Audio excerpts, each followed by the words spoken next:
আসসালামু আলাইকুম। আজকে নিয়ে আসলাম নিরামিষ ভুজিদের সকালের রুটি খাওয়ার জন্য নিরামিষ ভাজি। একদম কম তেলে পেঁয়াজ রসুন ছাড়াই ভাজি করেছি। নিরামিষ যারা খান তারা তো খাবেনই, ঘরের অন্য যারা আছেন যারা নিরামিষ খান না তারাও খেতে পারবেন। ঢেঁড়স ভাজিটা দারুণ হয়েছে, আর যার জন্য বলতেছি যে বাড়ির সবাই খেতে পারবে এই ভাজিটা। আমি প্রথমে কড়াইতে তেল গরম করে তার ভিতরে কিছুটা কালো জিরা ফোড়ন দিয়েছি, তারপর 3-4টা কাঁচা ঝাল দিয়ে দিয়েছি। দেওয়ার পরে একটু নাড়াচাড়া দিয়ে ঢেঁড়স দিয়ে দিয়েছি। ঢেঁড়স দেওয়ার পরে অল্প একটু আদা দিয়েছি, মানে 4 চামচের হাফ চামচেরও কম একটু আদা দিয়েছি। আর হলুদ গুঁড়া, লবণ এগুলো আমি একবারে দিয়ে নাড়াচাড়া করতেছি। যেহেতু তেল কম দিয়েছি যার জন্য আমার এটা আস্তে আস্তে মিডিয়াম টু লো ফ্লেমে ঢেকে ঢেকে ভাজতে হবে। আমি ম্যাক্সিমাম রেসিপিতেই আদা দিয়ে থাকি, কারণ আদাটা হজম শক্তি বাড়ায়। আদা মানুষের অনেক উপকার করে শরীরের জন্য, যার জন্য আমি অল্প একটু হলেও আদা দিয়ে থাকি ম্যাক্সিমাম রেসিপিতে। একদম সহজ একটা রেসিপি, কিন্তু খেতে খুবই দারুণ। রুটি দিয়ে খেতে খুবই ভালো লাগবে। মর্নিংয়ে যারা রুটি খান এই নিরামিষ ভাজিটা তাদের জন্য একদম পারফেক্ট। ঢেঁড়স ভাজিটা করতেও বেশি সময় লাগে না এবং খেলেও কোনো ক্ষতি হয় না। এইভাবে পারফেক্টভাবে ভাজি করে খেয়ে দেখুন। অল্প তেল দিয়ে ঢাকনি দিয়ে ঢেকে ঢেকে আস্তে আস্তে ভেজে অবশ্যই করে খেয়ে দেখুন। সকালবেলায় রুটির সাথে ভালো লাগবে। দেখুন আমি কিন্তু বারবার ঢেকে দিচ্ছি এবং বারবার আস্তে আস্তে নাড়া দিচ্ছি, কারণ তেল অল্প দিয়েছি, যার জন্য আমাকে এইভাবে বারবার ঢেকে ঢেকে উল্টিয়ে পাল্টিয়ে নাড়াচাড়া করে দিতে হচ্ছে।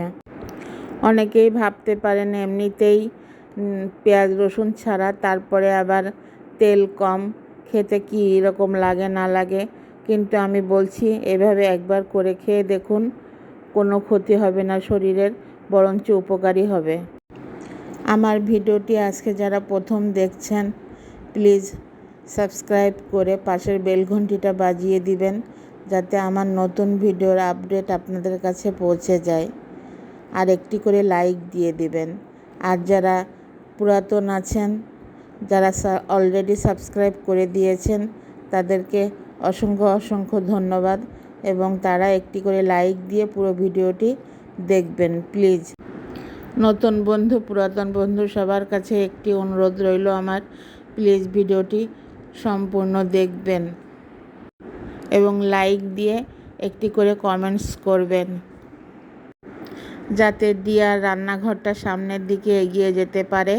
আপনাদের কাছে এই অনুরোধটুকু রইল। ঢেঁড়স ভাজাটা আমার প্রায় হয়ে গিয়েছে, আর একটু পরেই আমি নামিয়ে ফেলব। এই যে নাড়াচাড়া করে ঢেকে দিলাম, আবার আমি ঢাকনি উঁচু করে নাড়াচাড়া করে দিয়ে দিচ্ছি, এবং লবণটাও চেক করে দেখলাম যে ঠিকঠাক আছে কি না।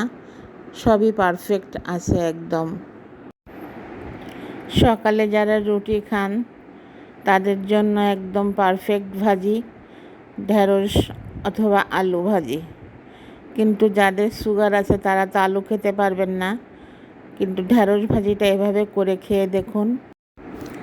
তখন রুটি দিয়ে সকালে ঢেঁড়স ভাজি খেতে ইচ্ছে করবে সবার। আমি সবাইকে আবার মনে করিয়ে দিচ্ছি, প্লিজ ভিডিওটি দেখার আগে একটি লাইক দিয়ে ভিডিওটি দেখবেন।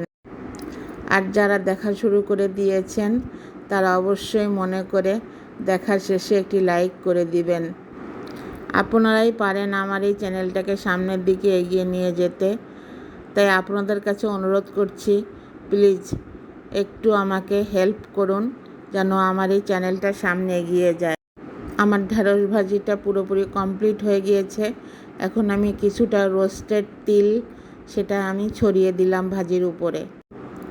এই রোস্টেড তিলটা যখন ভাজিতে দেয়া হবে, ভাজিটা যখন আপনি খাবেন, মুখের মধ্যে তিলটা যখন পড়বে তখন মুখে একটা আলাদা ফ্লেভার আসবে এবং আপনার রুচিটাও ফিরে আসবে। এভাবে অন্তত একদিন ভাজিটা রান্না করুন এবং রুটির সাথে খেয়ে দেখুন, অবশ্যই ভালো লাগবে খেতে। আমার ঢ্যাঁড়স ভাজিটা একদম পারফেক্টভাবে হয়ে গিয়েছে। এখন আমি নামিয়ে ফেলবো। যে সার্ভিং বোলে নামিয়ে ফেলেছি, দেখুন কত সুন্দর লাগছে। ভাজিটা নামানোর পরে আমি তার উপরে আরও কিছুটা রোস্টেড তিল ছড়িয়ে দিয়েছি যেন খেতে বেশি ভালো লাগে।